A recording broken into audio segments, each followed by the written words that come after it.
3D displays make your eyes work in an unnatural way. When you look at objects in the real world, your eyes will focus on and point or converge at the same point. But when watching 3D images, although your eyes point at objects that are supposedly in front of or behind the screen, they remain focused on the screen itself. This is true of 3D that works with and without glasses. Critics are saying that too much 3D content, or 3D where the depth in the image is too much, and the viewer will get eye strain and headaches.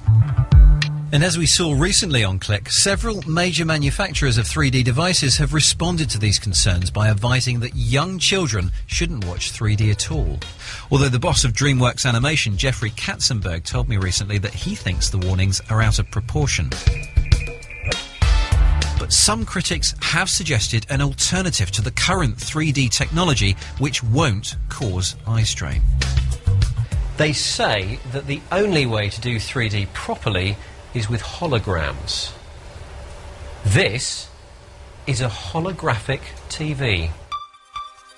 At the moment, it's still an early prototype. The image is dim and flickery, and that's just when you're running it in one colour. Full colour is even worse.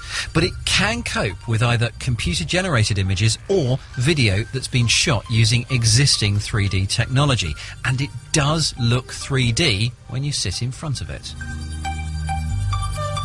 It uses the same principles as holographic photos that you may have seen in exhibitions over the last few decades. The image itself is stored on film, or in this case displayed on the screen, as an intricate set of interference patterns, which only form the desired image when you view it from the right angle and illuminate it properly. For each object in this scene, the light is being projected out of the screen to converge at the point where the object would be if it were really there.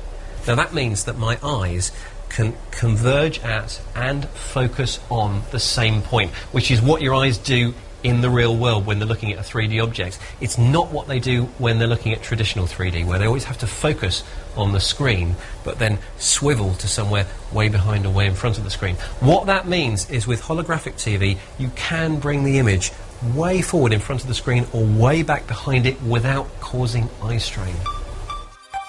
Now, unfortunately, that last scene was a mock-up of what I could see from my position. The problem is that in order to view a hologram from any angle, the TV would need to display many more interference patterns, and that would take an enormous amount of data. This system gets around that by tracking the viewer's eyes with two cameras and only creating the interference patterns for the point that you're looking from. Although this does severely limit who can see the hologram, the system is capable of tracking up to 4 pairs of eyes at once and projecting images to each of them.